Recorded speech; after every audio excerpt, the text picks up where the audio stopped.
ఆరోగ్యాభిలాషులందరికీ నా హృదయపూర్వక నమస్కారములు. ప్రకృతి వైద్య ప్రయోజనాలు అనే కార్యక్రమానికి మీ అందరికీ స్వాగతం. ఈరోజు ఈ కార్యక్రమంలో స్పైరునిలా ప్రయోజనాల గురించి తెలుసుకోబోతున్నాం. ఇది కొద్దిమందికే తెలుసు, ఈ పేరు ఎక్కువ మంది వినుండరు, అందరికీ కొత్తగా అనిపిస్తుంది. ఇప్పుడు అంటే పోషకాలు అనేవి అన్ని రకాలుగా బాగా ఉన్న పదార్థం కాబట్టి దీని గురించి ప్రత్యేకంగా తెలియజేయబోతున్నాం. ఈ స్పైరునిలా అనేది మీకు చెప్పాలంటే నీళ్ళల్లో కాడల్లాగా నాచులాగా పడుతుంది కదా, అదనమాట. అంటే మామూలుగా కొన్ని టీవీ ఛానల్స్లో చూపిస్తుంటారు కదా, అప్పుడప్పుడు నీళ్ళల్లో చేపలు తిరిగేటప్పుడు అవి తినే ఆహారాలని కాడలుగా గ్రీన్గా ఉండేవి, అవి మామూలుగా ఆల్గే అంటారు కదా. ఆల్గే గ్రీన్ అండ్ బ్లూ రకాలుగా ఉంటాయి అన్నమాట. దాని యొక్క పొడి మనుషులు కనుక తీసుకుంటే పోషకాలు బాగా ఎక్కువ ఉంటాయనే ఉద్దేశంతో వాటిని తినొచ్చు, ఇది శాకాహారం కిందకే వస్తుంది కాబట్టి అనేది ముఖ్యంగా ఉంది. ఈ ఆల్గే స్పైరునిలా పొడి యుఎస్ డిపార్ట్మెంట్ ఆఫ్ అగ్రికల్చర్ వారు, అంటే అమెరికన్ అగ్రికల్చర్ డిపార్ట్మెంట్ వారు అసలు అందులో పోషకాలు ఎట్లా ఉంటున్నాయి అనేది పరిశోధన చేసి ఆ పోషకాలన్నీ అందించడం జరిగింది. వాళ్ళు ఇచ్చిన లెక్కల ప్రకారం 100 గ్రాముల స్పైరునిలా ఈ ఆల్గే పొడి, నాచు పొడి తీసుకుంటే శక్తి 290 క్యాలరీల శక్తి ఉంటుంది. 100 గ్రాముల పొడికి 290 క్యాలరీల శక్తి. ముందుగా స్థూల పోషకాలు ఆలోచిస్తే శక్తితో పాటు ఇక మాంసకృతులు అన్నిటికంటే ఎక్కువ. ఎందుకు దీన్ని స్పెషల్గా చెప్తున్నామంటే 57.7 గ్రాములు మాంసకృతులు ఉన్నాయి 100 గ్రాముల్లో.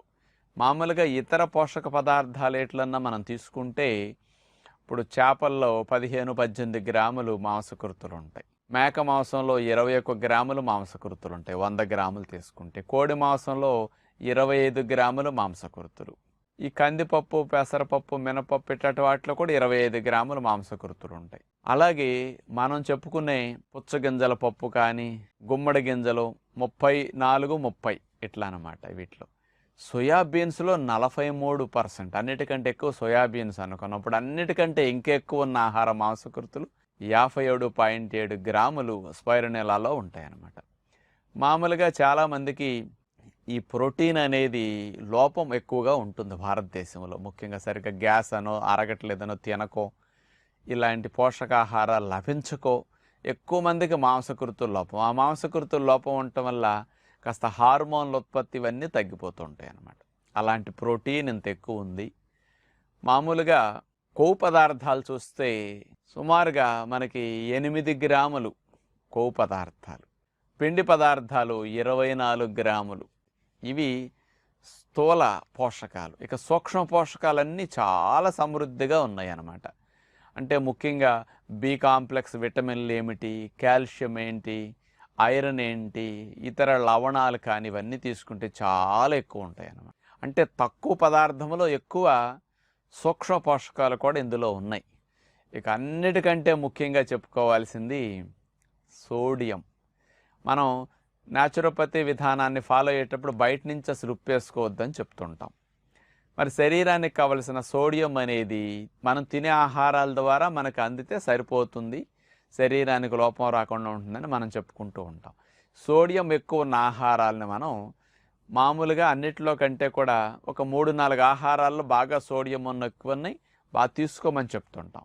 ఒకటి చెరుకు రసం తీసుకుంటే 100 గ్రాములు 60 మిల్లీగ్రాముల వరకు సోడియం ఉంటుందన్నమాట.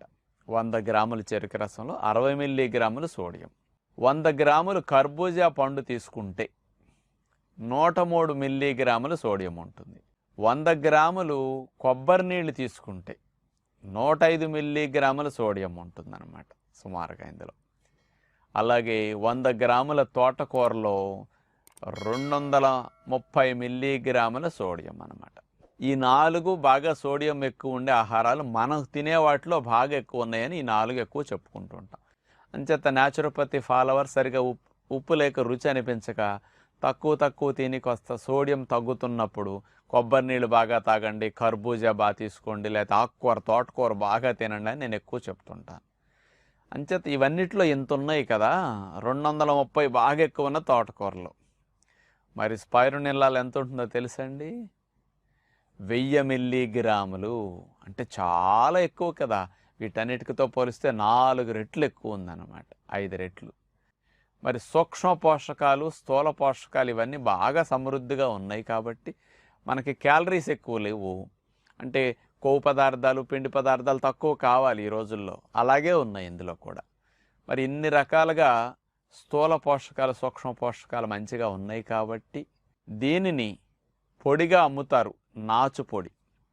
ఈ పొడి ఒక 1/2 కేజీ రేటు తీసుకుంటే మనకి 400 నుంచి 800 రూపాయల మధ్యలో ఉంటుంది. కాస్త ఇంకెక్కడన్నా కొన్ని కంపెనీలు ఇవి చాలా రేట్ ఎక్కువ పెట్టి 1/2 కేజీ 1000-2000 కూడా అమ్ముతుంటారనమాట. ఇట్లా కాస్ట్లీ కూడా ఉంటుంది. కాకపోతే ఇందులో కొంచెం డిసడ్వాంటేజ్ ఏమిటంటే కొంచెం నీసు వాసన అనిపిస్తూ ఉంటుందన్నమాట.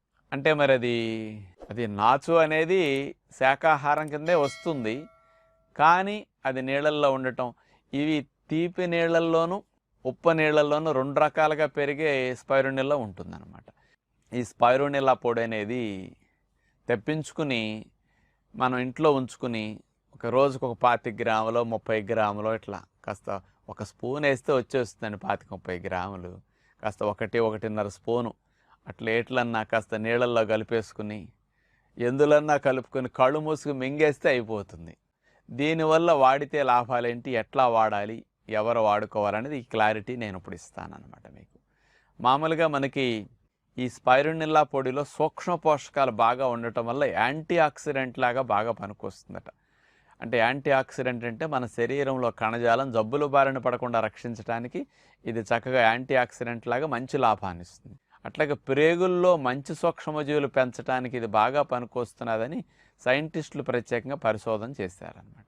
దీన్ని ప్రధానంగా ఎవరికి ఎక్కువ ఇస్తే మంచిది అనే విషయానికి వస్తే, ఇప్పుడు చాలామంది పొట్ట బాగోక గ్యాస్ ట్రబుల్ ఉండి మొలకెత్తిన విత్తనాలు కానీ ఇట్లాంటివి అసలు వాడరండి, నమలలేరు, పైగా వాళ్ళకి అరగదు, ప్రోటీన్ డెఫిషియన్సీ బాగా ఉంటుంది. అలాంటి జీర్ణకోశ సంబంధమైన సమస్యలుండి పోషకాలు సరిగా తినటానికి అరుగుదల లేక అందట్లేదు, అలాంటి వారు ప్రత్యేకంగా వాడుకోవచ్చు. మరి అటేటప్పుడు స్పైరునిల్లా పొడి వాళ్ళు ఒక 2 స్పూన్లు కనుక రోజు వాడేశారనుకోండి, పోషకాలు బాగా వెళ్ళిపోతాయి అన్నమాట. అలాంటి వాళ్ళు కూడా ఉపయోగించుకుంటారని ఉద్దేశంతో ఇవన్నీ తెలియచేస్తున్నాం. మనం ఇట్లాంటి ఆహారాలను కూడా అవకాశం ఉన్నప్పుడు ఉపయోగిద్దామని ఆశిస్తూ నమస్కారం.